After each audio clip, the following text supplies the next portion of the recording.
I was asked today by several people, some of them sincerely and some of them insincerely, to discuss the definition of communism.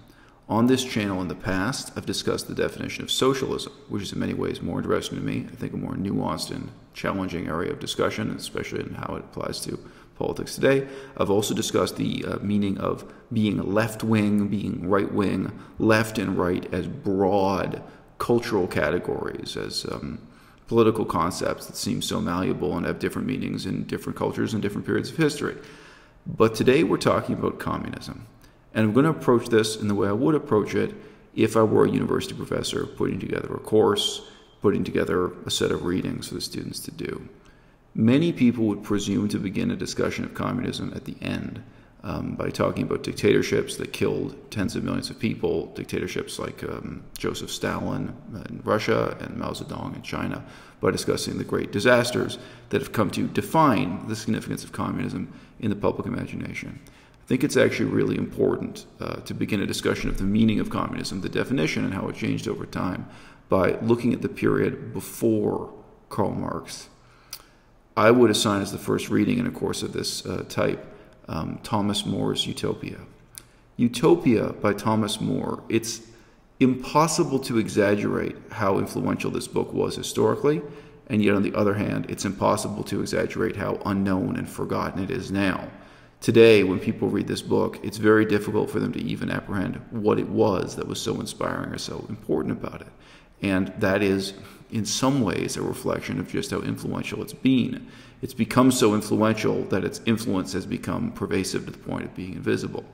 It's also very strange because Thomas More's Utopia is ultimately a somewhat silly book. It's written with a very strange, uniquely British sense of humor, or I should say distinctively British sense of humor. Does anyone really think that Thomas More is seriously proposing that in the future mankind should have a utopia where people make toilets out of solid gold, where their chamber pots are gold, so that they come to regard gold as something worthless? No, probably not literally. This is, again, a sort of strange, dry sense of humor, but it is part of the process of him putting forward his point. Thomas More can be very directly contrasted to Bernard Mandeville in The Fable of the Bees. Bernard Mandeville is definitely one of the most important thinkers and philosophers in the history of political economy, the development of economics as a science, and even in a sense the ethics of capitalism. If Bernard Mandeville is the first bold step off in one direction with his thesis that public virtues are private vices, then Thomas More's Utopia is a step in the opposite direction. Thomas More gave people the thrilling idea that what they ought to accomplish in future is a society with no money at all, with the abolition of money itself. And it's very significant to note that to some extent in the original text, Thomas More is joking. When the text was, for example, translated into Japanese and Chinese, any trace of that dry British sense of humor was gone. Now, what was Thomas More joking about? In a sense, he was joking about the way in which ancient Greek and Roman ideas were being imported to England, France, Germany, Western Europe in his time. There was being imported or exported across many centuries and also across geographical and cultural barriers. There's no doubt that a course dealing with communism in a thoroughgoing way could also look for components of the definition of communism in ancient Greek writing. If I had to pick just two sources, I would probably pick Aristotle and the comedian Aristophanes, just some short passages from Aristophanes. Aristophanes provides illustrations of the extent to which in ancient Athens, people were really interested in entertaining ideas about creating a whole new society out of radically different principles, radically restructuring the nature of the family, the nature of property. Of course, one of the simplest forms of radical redistributions of wealth was simply for the government to take away all the land from the rich people and give it to all the poor people. This happened again and again in ancient Greece. And note that I'm not saying Athens, but in the greater Greek area that's observed and commented on by people like Aristotle. The idea of the government taking away private property and redistributing it was a, shall we say, a commonplace feature of revolutions in ancient Greece, and continued to be discussed and reflected upon, at least, in ancient Rome.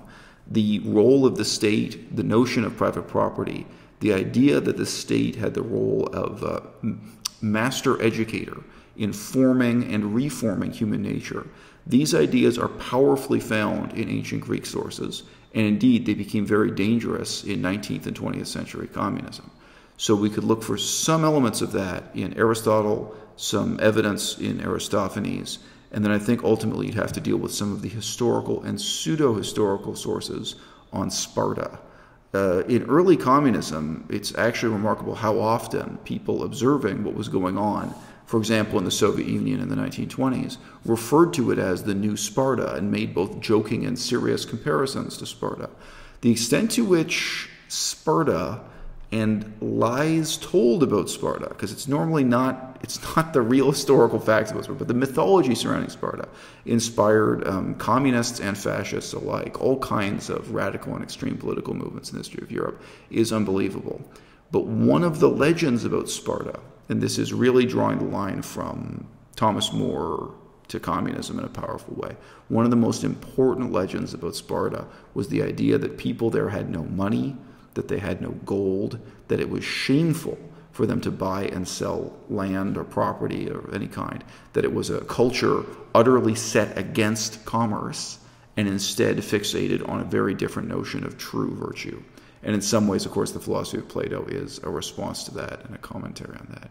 Now, anyone who gives careful and balanced consideration will realize that this has about as much relation to real life as Sesame Street resembles an actual street in a real city.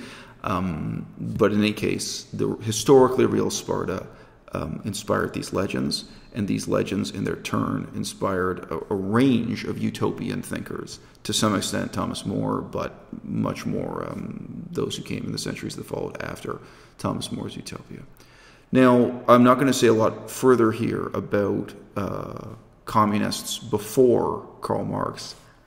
It's important to note, though, that Karl Marx himself, who was, put it this way, he was more famous and influential after he died than when he was alive. Karl Marx himself referred to other people as communists. There's a very telling quotation in which Karl Marx refers to Louis-Auguste Blanqui and the Blanquists as the real communists. In many ways, the life of Karl Marx is when communism ceases to have anything meaningful to do with communes, which, again, this could be a whole separate long lecture about that. Many people ask me, I can remember some of my ex-girlfriends saying, why is it that communists are so little interested in communes? The use of the term communist and communard, and the use of these terms in various French revolutions, plural. You have to remember, in French, the word commune doesn't really have the same meaning as it has in English, and France is really another big forgotten source of inspiration for the history of communism. People today, of course, think of Russia, China, even places like Cuba. But France was much, much more important in the past than people now think it was for how communism as an ideology and political movement developed, and for how Karl Marx's own thought developed. Karl Marx and Engels were basically obsessed with the details of the French Revolution, and indeed a sense of just how committed they were to violence was that they examined that history, and their conclusion was not that the future of their hypothetical political movement, the political movement they were writing down on paper but not actually leading, they committed their movement to being much more violent than the disasters of the French Revolution, or French Revolutions plural. They rejected a ameliorative and conciliatory approach to political progress and change. They looked at the violence and class warfare of the French Revolution, and they looked at the ideas about class struggle that they found in Aristotle. It really is Aristotle that's the single most important inspiration for Karl Marx, and is looking at the structure of class interest shaping society. They looked at all that legacy of violence. They looked at those examples, and they said, no, in the future, things should be, ought to be, more violent still. So, talking about then the Marxist period of communism. So we said there's the pre-Marxist period and there's the Marxist period. We have the emergence here of several distinctive elements of communism that will continue up to this day. From the first period, from Thomas More's Utopia forward, we had the idea of abolishing money. that this ideal, which is again found in ancient Sparta, at least mythologically, found in Thomas More's Utopia, that would continue through to the present day. It's not Karl Marx's special fascination, but it does indeed continue through Karl Marx. The idea of abolishing currency itself, I would say, it doesn't have the same emphasis in Karl Marx as other elements of communism. But in Marx, one of the distinctive elements of his approach that sets him apart from other communists, communards, revolutionary utopian thinkers, is the emphasis on class struggle, class warfare, materialist dialectics. The idea that his interpretation of history was a prediction of the future that was ineluctable and inevitable because of his analysis of, quote-unquote, the material conditions of class struggle, so on and so forth. With Marx, we have set in stone, so to speak, a formula for violence, and the idea that social progress can only come about through struggle, through class war, that it's only exclusively when the working class rises up and takes away the means of production from the more elite classes, the bourgeois class, the aristocrats, and so on, that is absolutely the only way forward in history, and there's no value whatsoever, for example, in the aristocrats becoming more kindly disposed towards the people, or the bourgeoisie becoming, better at caring for the welfare of factory workers, or law and regulations improving the conditions of factory workers. No. That, in Marx's view, is false consciousness. False consciousness is false in contrast to what was fundamentally the view of class self-interest set down by Aristotle. So in many ways, Karl Marx took Aristotle's philosophy of how society works and turned it on its head, turned it upside down. Now, those of you who are familiar with kind of mainstream Marxist dogmatism will know that the standard phrase said about the origin of Karl Marx's philosophy was that he took the philosophy of Hegel and turned it on its head. I think there's very little truth and very little utility to that, and I'm in a position to say, because I've actually read the philosophy of Hegel, very few people have. It's incredibly boring, and it has very, very little relation to, in a meaningful sense, the discussion we're having today, the meaning of Marxism. So in moving forward from the pre-Marxist period to the Marxist period, quite a few distinctive features of communism are added to the list in Marxist period. If you're doing a full course, you could really make a checklist and work through them. And it's worth noting, to some extent, Marx commits to any one of these, but only to a limited extent. So to give an example, if you move all the way forward to Mao Zedong in China in the 1960s, by that period of time, it was obvious to everyone who was a communist that what communism necessarily entailed was the destruction of religion in the most literal sense, persecuting Buddhist monks, burning down Buddhist monasteries, so on and so forth. Now, if you go back and look at Karl Marx's own writing, what he says about religion, Karl Marx does say that religion is the opiate of the masses, but if you read that in context, the opiate of the masses, the soul for a soulless world, it's not clear at all. I mean, it's not clear at all that what Karl Marx had in mind was what seemed so obvious to everyone, being the meaning of communism by the time Mao Zedong is in power. So in that same way, you can look at assumptions about, for example, what does it mean to abolish the free market? You have free market systems and you have anti-free market systems. It's very clear that from Karl Marx's period forward, communism is identified with being anti-free market. But what does that really entail? Does it mean that they want a command economy or not? Now, I think you can go through Marx's own work and you can compare what he says in different contexts. Most of what he has to say is negative. I mean, a very large part of what he has to say in Das Kapital is just lamenting how, from his perspective, capitalism is awful and doomed. There are many, many, many passages of Marx in which he seems to be saying that feudalism was better than capitalism. Even many passages where he's talking about the advantages of slavery, where he seems to think slavery is better than capitalism. So he kind of is using any contrast or argument possible to make it seem as if capitalism is so terrible. Even, by the way, in his brief discussions of slavery in the United States of America, or slavery of black African people in the United States, those are really, really weird. But anyway, Karl Marx didn't know much about most of the stuff he passed judgment on. He didn't know much about the history of the United States of America, nor India, nor China. He wrote on all these topics liberally. In any case, you can move forward looking at this as being like a Velcro ball that's rolling across a carpet, picking up more and more lint as it goes. You already have a kernel of the idea starting in ancient Sparta, and to some extent ancient Athens, coming through Thomas More's Utopia. Thomas More adds the crucial element of wanting to abolish money and blaming the existence of money itself. Karl Marx is then a new stage where we have the accumulation of several new distinctive features of communism. And that really separates communism at that point from the earlier, frankly, more idealistic, less violent period of various schools of communists and communards.